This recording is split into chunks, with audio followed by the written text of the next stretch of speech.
welcome back to Mr. Obsolete's Vintage Homesteading. Today our video is going to be about chores around the homestead here. We've had a really long, cold, wet winter, so we have to take advantage of the few days where we have some sunlight out. Today's one of them, although those storms are coming in later today. So I'm going to be mowing the front lawn, which is some areas is about 2 feet high. So we're going to be using our 1958 Jari Sickle Bar Mower. We've had this in other videos if you want to go back and watch it and stuff. That's amazing. This thing is 76 years old and still able to do a really pretty good job. It does have quite a bit of wear in it though. But it's amazing though, like I say, that stuff used to be made to last. So anyway, a few things about it. It really shakes and vibrates and really noisy.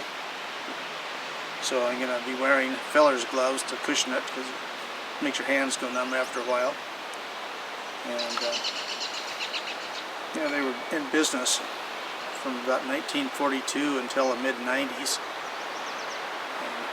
Basically the ideas behind the way it was made were not changed very much. It's really a good, simple idea that runs all the equipment, which if you go back and watch our older videos I talk in depth about it.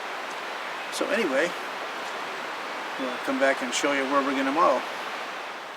Well, you can see the grass is pretty high here, and so what we'll do is I've already cut around the edges of it, and I'm going to come through the center here and break it up into sections and come back and forth.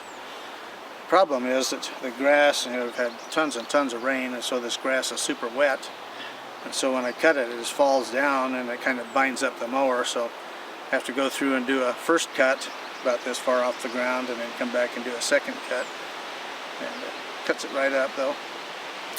So anyway, we'll get the Jari fired up and we'll be right back.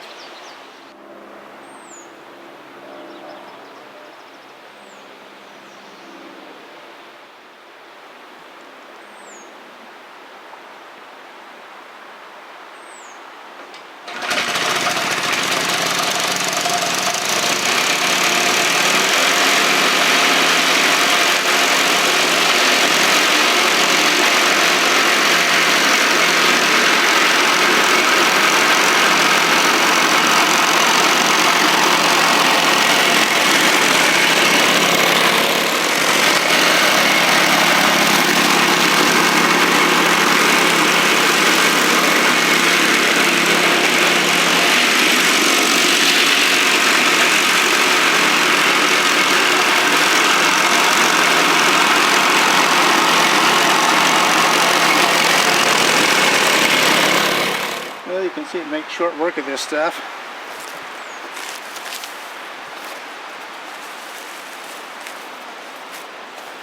And one of the features on this that is not real good, the drive pulley's down on the very bottom to run the sickle bar, and when the engine's sped up the belt has come off. What happens, the grass will mass underneath it, get in the belt and lift the belt off the pulley. So I got to put it back on, so I'll be back. Like I say, down below here is where the pulley is, and it's right on the grass, so the real heavy stuff like that, it'll pump up and lift the belt off occasionally, which it did. But because of the simple mechanism here, it only takes it less than a minute with this. Put the belt back on. Comes off the different pulleys here and stuff. But anyway, we'll get cutting.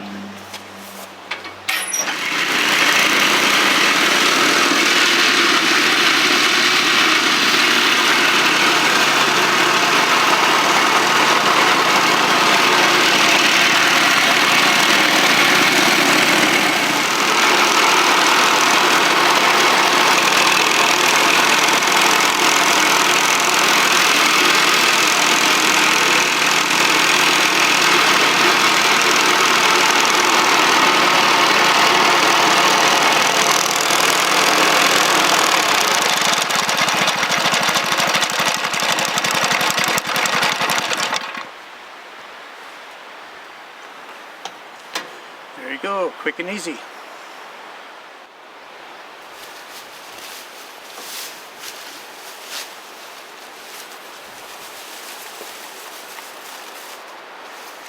Well, anyway, for being 76, still does the job.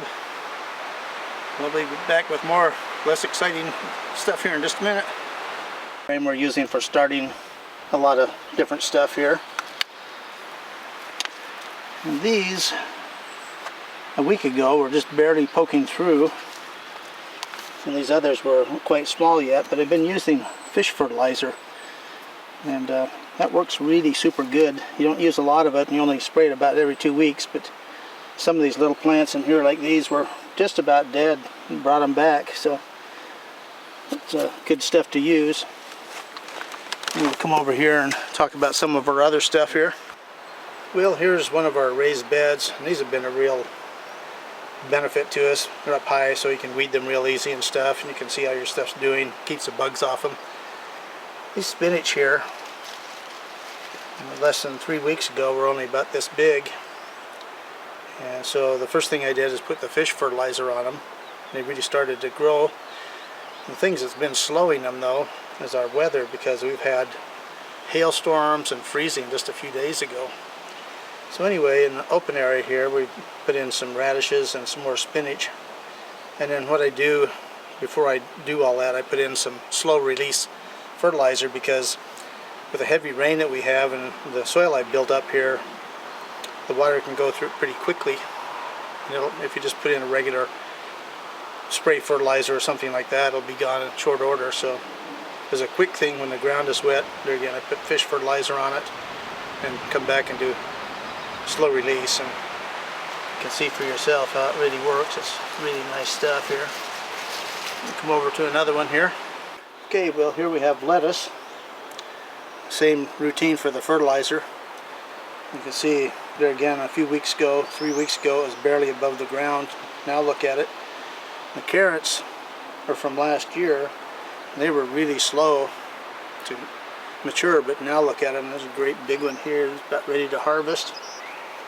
And then an empty space here, I put in more lettuce and stuff, because this will grow faster than we can eat it. You can't freeze it or do anything with it, so sometimes we take and shred it up and put it in smoothies.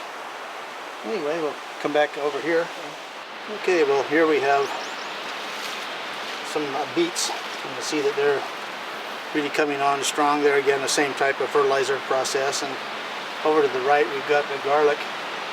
Didn't plant near as much this year because we had such a bumper crop last year. We still have a lot of it left, so we're running low on that into the fall. Then we'll have a new batch here. So anyway, come over here. Okay, well here's some onions we put in. And in the past I just kind of let them grow as is.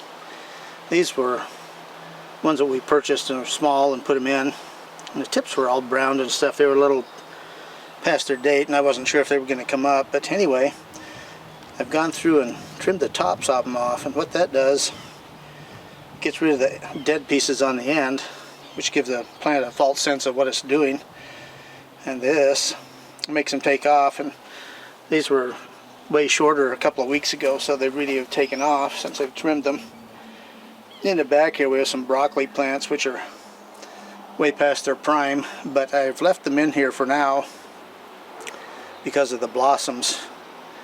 And we've had such a long wet winter, haven't seen a lot of bee activity, but just recently they're starting to come out, and I've seen them on here, so I'm leaving them in for now so they'll have something to pollinate with. And then over here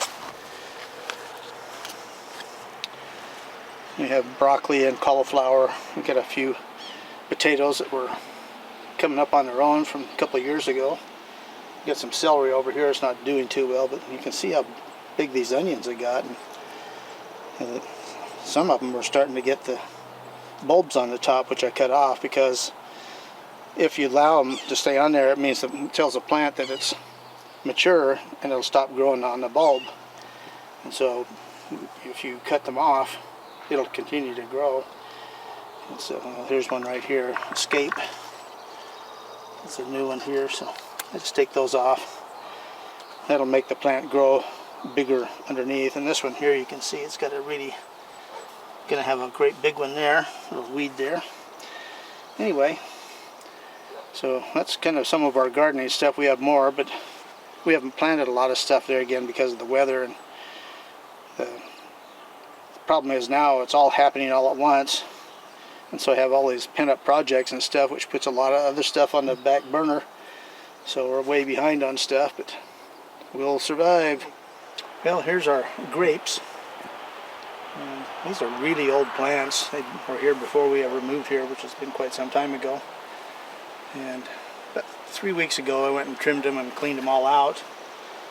And you can see the nice big buds on them and stuff. So we're going to have another really nice crop this year. But the thing that down here, you can see the bare soil. Now every year I come in and put mulch on here, which we'll do in a little bit. And so what we do is clean the weeds out, and I'll put down some amendment that's specifically for trees and shrubs. It's basically minerals, because the soil here gets so leached out from the rain. And then we'll put in a layer of mulch on top of it. So we'll be back when we're ready to show you that. Okay, well, we're getting ready to finish up here. Here's all the weeds we got out of there, which isn't really a great deal. And I cover the soil, I'll show you in a bit. Anyway, I've gone back and I've raked it and break up the top of it so that this is a supplement that we use for trees and shrubs. It's 344, and it comes from a local nursery. Basically it's just mostly minerals, ground up rock and stuff, but it's a slow release. So I'm going to make sure the wind's blowing away from us. I don't want to breathe this dust from here, but I'll sprinkle it out.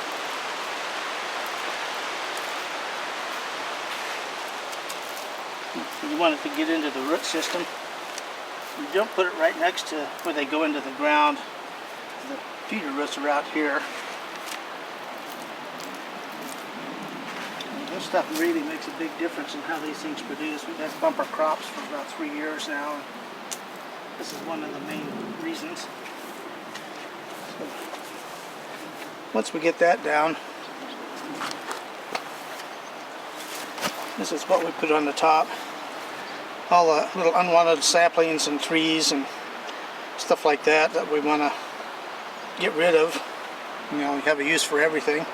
So you run them through the shredder, which we'll show you in a minute here. Really makes this nice stuff here. So what we do with that is spread it out.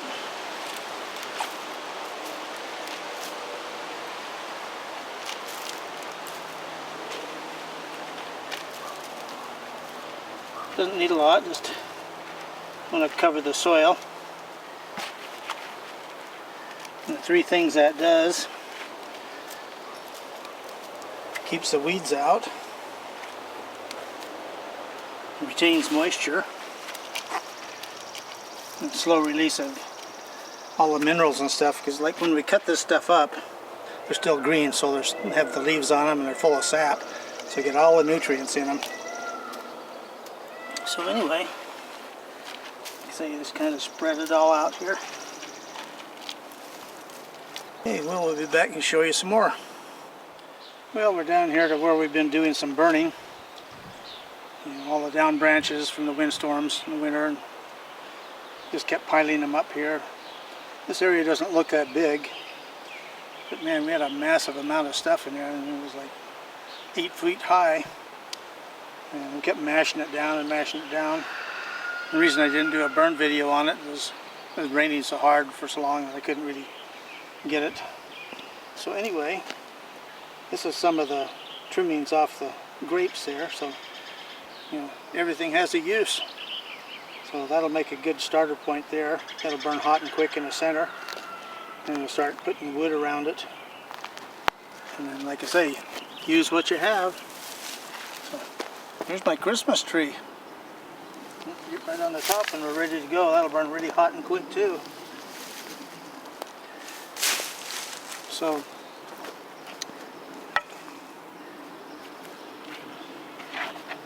all the weeds that I pick up, I don't put them in, you know, my compost, because these are so hardy they'll come in and you put them in your garden, they'll all be back. So I put them in bins out here and let them start drying out. And then there again, as I'm building the base for the fire. Get all the wood and stuff, and leave this stuff in the center that'll burn really quickly, and I'll put those in on top and let them dry for a couple of weeks, and then I'll go in and put wood over the top and stuff, and so that'll burn them and get rid of all the seeds and stuff. So that's one way to get rid of weeds. Somehow they always keep coming back. So anyway, we're going to go over and show you what we use for making our mulch. Okay, these are little saplings that we cut up and use. These bushes are growing all over the property. I call them nuisance bushes because they're really hard to get rid of. So if I want to clear out an area like in here where I want to completely free these, I usually have to dig around them and burn them or pull them out with a tractor. It takes a lot of power to pull these out of the ground. They're pretty tenacious. But like on this one, it's just like having a garden. I just trim it every spring so they all die off. Next fall I gotta start growing again, and in the spring I get a whole new batch of stuff to chop up and turn into mulch. So anyway,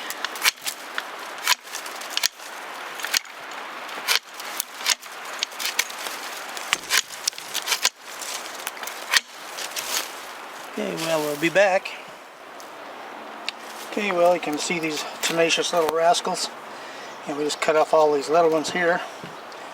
These were the ones that I cut off a year ago or 2 years ago on some of the bigger ones. But you can run them down like this. They look like they're completely dead. They come back every year, which is good because I can mulch them.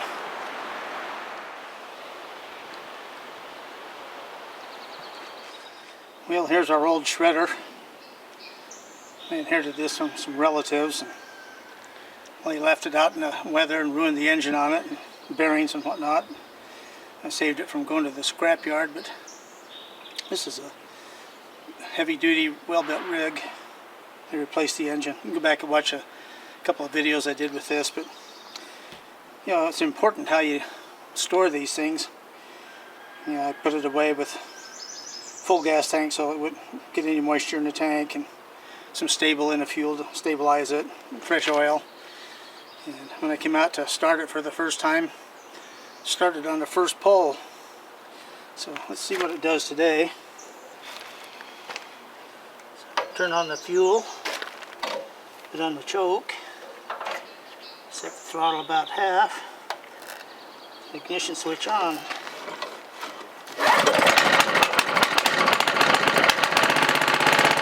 Okay, well, we've got all our saplings here ready to run through and turn them into mulch. You can see these are fresh, got leaves and sap in them. Makes the best stuff. If it's just dry stuff, it doesn't have any nutrients, just sawdust, so I always want to use fresh. And I'm going to talk briefly about the shredder here. The engine here is a Briggs & Stratton industrial commercial model. I don't know what year it is. I'd have to tear it down to find a model number and serial number on it. But this is one of the last of the good Briggses. The new ones are made in China, and the low-end ones are not that good, and neither are any of the other brands that are low-end engines. They're all cheaply made. The camshafts are made out of plastic and stuff like that. But the key to having an engine, even if it's a cheap one, you can really make it last a long time by doing a couple of things. And one is changing oil regularly. I change all my stuff twice a year. And the oil you use is very critical. Modern car oil doesn't have a lot of additives these air-cooled engines need in them. And most of them you're not supposed to use multi-weight oil either. You're supposed to use straight 30-weight. And that's what I've always used in them. But why my stuff lasts, there's two reasons. I use just regular motor oil. I run about 10% STP in it, and have for years and years. And these engines, I've had some 20, 30, 40 years old, still run great. So it has ZDDP in it, which is zinc disulfide, which is a liquid metal that bonds to the surface of the crankshaft and the bearings. That's what keeps them apart. And so it's very critical. Like I say, most motor oils today don't have it in them. And you can buy it like this. And for older cars, even with flat tappet cams, it's very important to run this. It'll make them last a whole lot longer. But anyway, you don't need very much of this stuff. And then the most common problem you have is fuel system problems, and leaving gas in them over the winter is a no-no. This one, you shut it off and I just run it till it's completely dry, and then I take the float bowl off and get the last remnants out of it off. And in the spring, like I say, I started on the first pull, first time I drug it out. So anyway, that's about it for the engines for now. But this thing is extremely loud, so you'll want to wear ear protection for sure, because you have a combination of the cutters in there and the engine, so the two of them make quite a drone. And wear safety glasses too, because even though I'll be putting stuff in here, and real small stuff in here, it'll spit stuff out. And like on this, if it's down to a little piece like that and the blade comes around and hits, it'll shoot out, and I've had them actually hit me in the face. So I always wear the safety glasses. So anyway, we'll get started here and get our gear on. And just do a quick demonstration of a few pieces.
Okay, well here you can see the difference.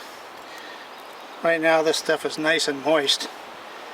This stuff here is what I did about a week ago. It's already dried out. It's still a little damp from the rain, but I mean the wood itself is fairly dry. But like I say, when you use this fresh, especially right before a rainstorm, that's why I put down the soil enhancement first and put this over the top of it. It's damp, and when it rains that stuff will go right into the ground and feed those bushes, those grapes. Well anyway, be back in a bit. Well, that'll be our video for today. And sorry it's not so exciting because we didn't have any vintage chainsaws in it, but homesteading stuff's got to be done too. But, I try to include information, like on what we do for the grapes and the different trees and how we feed them and use the mulch and stuff like that, because it really makes a big difference on how much food you can produce for yourself. And with the crazy costs on stuff today, it's more important than ever. So anyway, we'll be back with our next video, and we will have some vintage chainsaw action for sure. So remember, vintage is best, and we'll see you on the next video.